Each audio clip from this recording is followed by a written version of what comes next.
Warren Buffett has one of the best quotes, one of the most important lessons that I think that any entrepreneur can learn.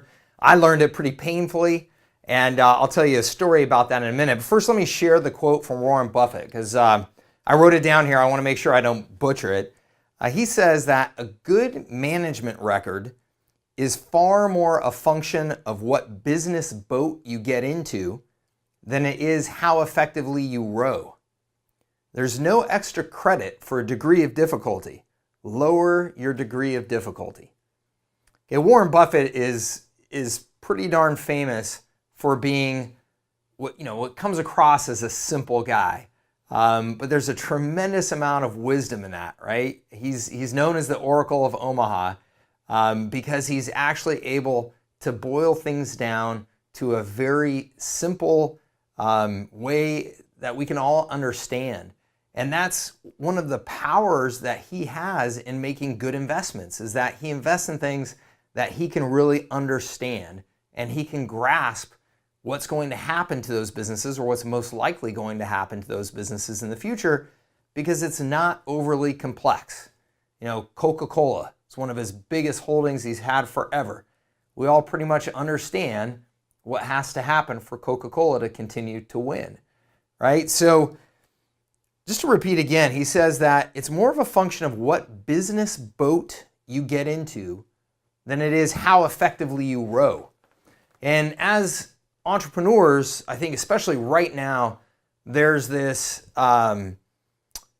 this kind of lore around this idea of the hustle, right? That you've got to be out there working 24/7, and that's what entrepreneurship is all about. And certainly entrepreneurship is about working hard.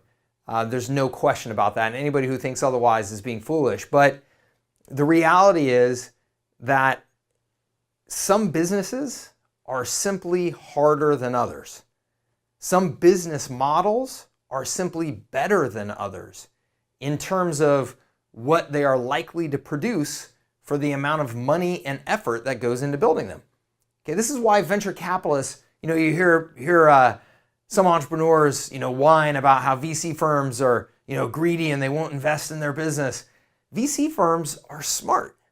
They're smart. They know that certain businesses have a potential for really, really big rewards.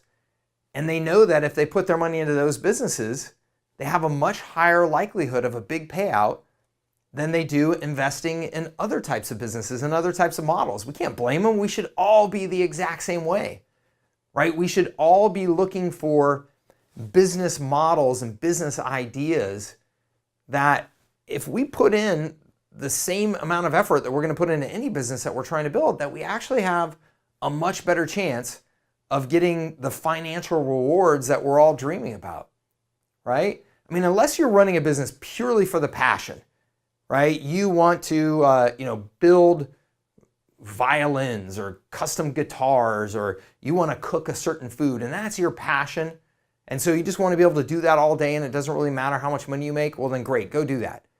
But if you're trying to build a business for the reasons that most of us are trying to build a business, we want more freedom, we want more money, we want to be able to do the things that right now we can't do because we just don't have access to them.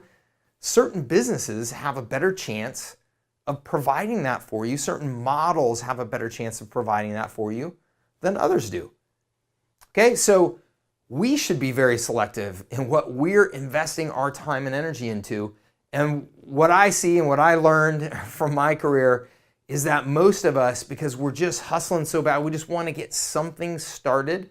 We just want to, be entrepreneurs and just get going, that unfortunately we take what we perceive to be the easy route in terms of generating cash right away, which is oftentimes doing some sort of service or consulting or something like that, when that's not necessarily the best model in terms of leverage, in terms of giving us bigger potential upside, right? We're trading time for money. Agency businesses, professional services businesses, there's a reason why those don't grow to be very big typically, and why they don't generate a whole lot of asset value for the entrepreneur. So if we can be more selective, if we can take the time and the focus to find business models that have more leverage, it can pay off massively. Now, here's my story that I wanted to tell you. I spent about 8 years building a service business, and by all measures in that industry, we did an outstanding job. We had a great team, millions of dollars in recurring revenue. We had offices across the country, clients across the country. We had incredibly high customer satisfaction scores, all that stuff. We pretty much knocked it out of the park. And because of that, we were able to get acquired. We had a company that had raised a bunch of money in VC capital that they were trying to acquire various businesses in the industry. They did a huge search and they landed on us and came to us and said, we want to buy you. You guys are doing an outstanding job. And in that industry, we got a great multiple on our revenue, by those industry standards. Now I stress by those industry standards because it was a service industry. Okay, and we had done everything that we could to make it as smart of a model as we possibly could, but it was still a service industry where we're trading time for money. Now, I have a friend who, during that same time period, was building a software business. And his software business never got to be as big as my service business. He never had as much revenue, never had as many employees, but it was a software business. And a software business with the right resources can scale like crazy. And an acquirer came to him and said, we recognize what you've got here. We've got the resources to take it and scale it to another level. We're willing to pay much more than what our acquirer would pay for our business. It's just a reality that a software business will get a much higher multiple than a services business. And what I mean by that is that the person or business acquiring that software company will pay many times its revenue to get their hands on that business because they know that the upside of that business is potentially so high that it's worth it. Whereas with the service business is hard to run. You've got to get the right employees, you got to train them, people screw up. There's not as much margin to it and it just doesn't scale.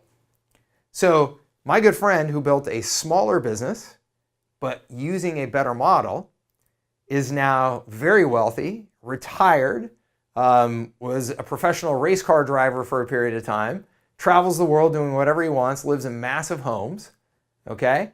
Whereas I'm still working. I did pretty good with the exit of my business, but I'm still working. And that's an incredibly valuable lesson that we should all take into account, right? Which is if we're gonna spend that time and money and energy, make sure that you're applying it to a model that has leverage, okay? A model that when you put in that effort and energy and money to build that business, you should get many multiple times in rewards for the effort that you're putting into it, all right? Listen to Warren Buffett. A good management record is far more a function of what business boat you get into than it is how effectively you row, all right? Choose your models wisely.